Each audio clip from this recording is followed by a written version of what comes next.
Halo kawan, selamat jumpa lagi di Kulik Bareng. Hari ini kita mau bahas sebuah buku yang bakal ngajarin kita soal bagaimana cara kita bekerja nih, pikiran kita bekerja sama otak kita bekerja. Jadi bukunya itu berjudul Thinking Fast and Slow, karya Daniel Kahneman.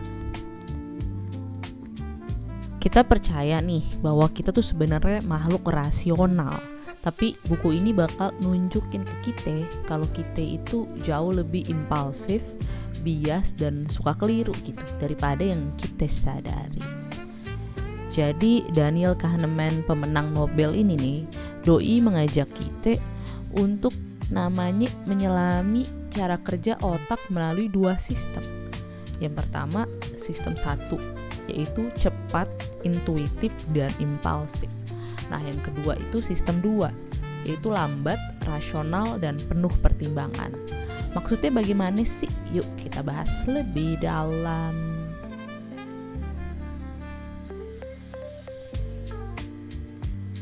Nah, sistem 1 itu cara berpikir yang cepat, otomatis, dan refleks gitu.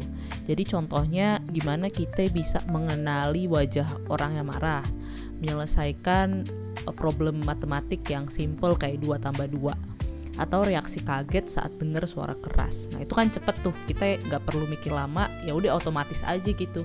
Langsung kita bisa mengetahui misalnya jawaban dari 2 tambah 2, atau mengenali wajah orang yang lagi marah, ya kan. Nah, sedangkan sistem kedua tuh bagaimana? Nah, sistem kedua itu, dia itu yang cara berpikir yang lambat gitu, membutuhkan energi dan fokus. Jadi misalnya nih, cara kita untuk menghitung 17 kali 46. Nah, itu kan gak bisa secepat 2 tambah 2 ya kan. Kita harus ya berpikir lebih lama gitu. Terus kita bagaimana cara kita mengevaluasi sebuah argumen.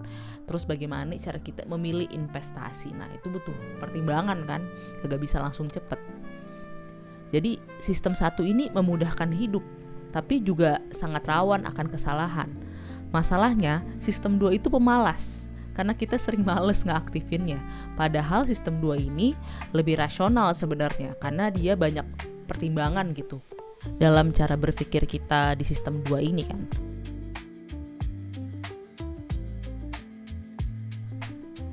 Sistem 1 tuh suka ilusi dan kita tuh sering banget ketipu. Nah contohnya, misal ada sebuah problem yang biasa disebut the bat and ball problem.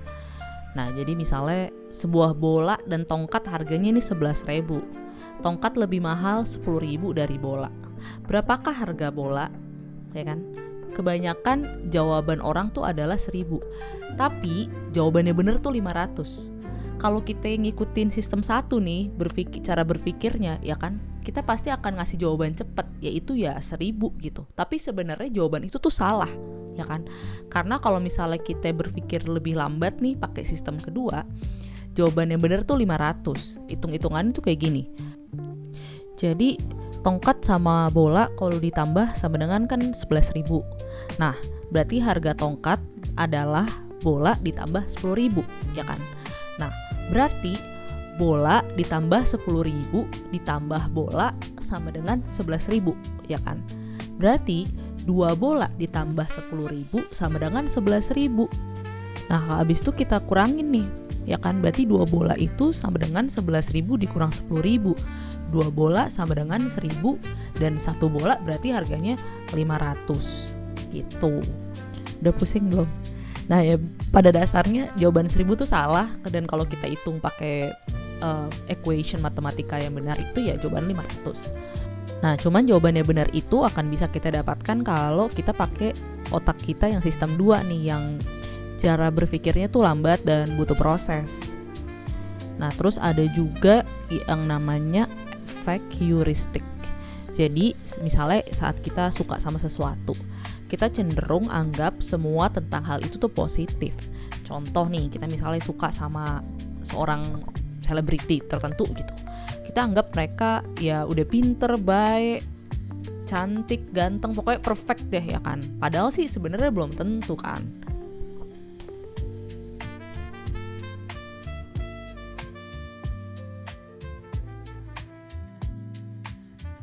Nah, tanpa kita sadari, sebenarnya banyak banget bias-bias dalam cara berpikir kita yang mempengaruhi kita dalam mengambil keputusan atau dalam kehidupan ini. Contohnya nih ya kan, ada yang namanya confirmation bias atau bias konfirmasi yang bikin kita suka terganggu gitu dalam cara berpikir dan dalam mengambil keputusan. Nah, kalau yang confirmation bias ini, misalnya nih ya, kita tuh hanya cari informasi yang mendukung keyakinan kita dan kita nolak yang bertentangan. Terus ada juga yang kedua yang namanya availability bias.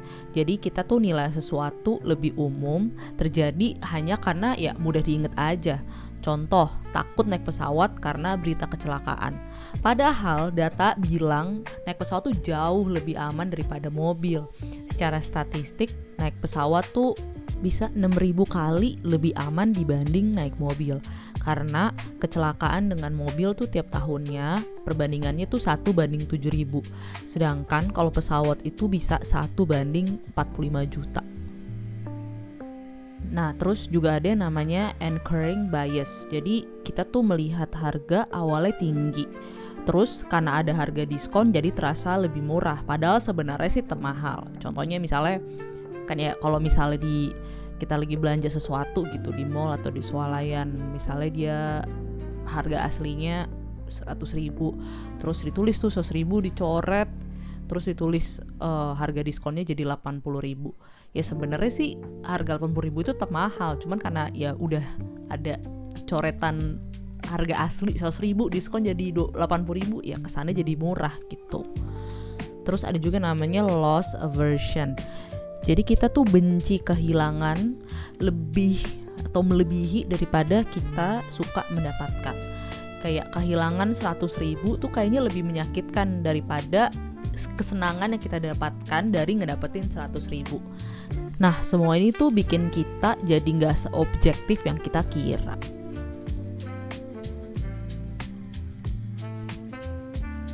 Kahneman juga bicara tentang overconfidence bias. Jadi kita punya rasa percaya diri yang berlebih, bahkan ketika kita tuh salah. Kita tuh sering kayak terlalu yakin sama penilaian kita kan. Padahal pemahaman kita tuh sering dangkal. Ini tuh disebut illusion of understanding. Contohnya dalam bisnis ini tuh bisa berakibat fatal kan. CEO yang terlalu overconfident bisa salah gitu, ambil resiko besar tanpa dasar yang jelas. Dalam hidup sehari-hari tuh kita juga bisa banget salah, kayak salah menilai pasangan, karir, bahkan salah menilai diri sendiri. Nah, jadi apa sih gitu yang bisa kita lakuin ya gak? Yang pertama, kita bisa mengenali nih kapan sistem satu kita lagi bekerja. Kita bisa nanyain ke diri kita lagi, apakah ini reaksi yang cepet aja atau reaksi impulsif aja, atau apakah kita lagi terlalu yakin, overconfident kan. Nah, terus yang kedua, kita bisa ngelatih sistem 2 dalam mengambil keputusan penting. Caranya kita bisa ya berhenti aja gitu sejenak gitu ya kan. Terus kita analisa, terus kita bisa menantang asumsi kita gitu. Jadi kita nge-challenge asumsi kita ini udah bener-bener mateng atau belum ya kan. Terus yang ketiga, kita kudu sadar bahwa tidak semua intuisi itu benar. Jadi bukan berarti intuisi itu buruk ya. Cuman ya intuisi itu gak bisa selalu kita andelin gitu. Nah, yang keempat, kita bisa ciptain yang namanya ruang berpikir. Jadi kita jangan ambil keputusan dalam keadaan emosi kita lagi tinggi, ya kan? Seperti Kahneman bilang, wawasan tuh datang ketika kita berhenti mengandalkan tebakan, ya kan? Nah, jadi buku Thinking Fast and Slow ini bukan buku tentang otak sebenarnya, tapi buku tentang cara hidup ya kan. Kita belajar kalau kagak semua keputusan itu rasional, kalau kagak semua keyakinan itu berdasar, ada dasarnya gitu. Dan kadang kecepatan berpikir tuh justru bikin kita salah gitu. Jadi nggak selamanya cepet itu baik ya kan. Nah, tapi kita juga belajar nih soal harapan, bahwa dengan kesadaran kita bisa hidup lebih bijak ya kan? Kita bisa lebih pelan, lebih jernih, dan lebih bebas dari bias-bias yang membelenggu kita gitu selama ini. Karena berpikir cepat tuh gampang, mudah ya kan. Tapi berpikir lambat itu bisa ngubah hidup kita.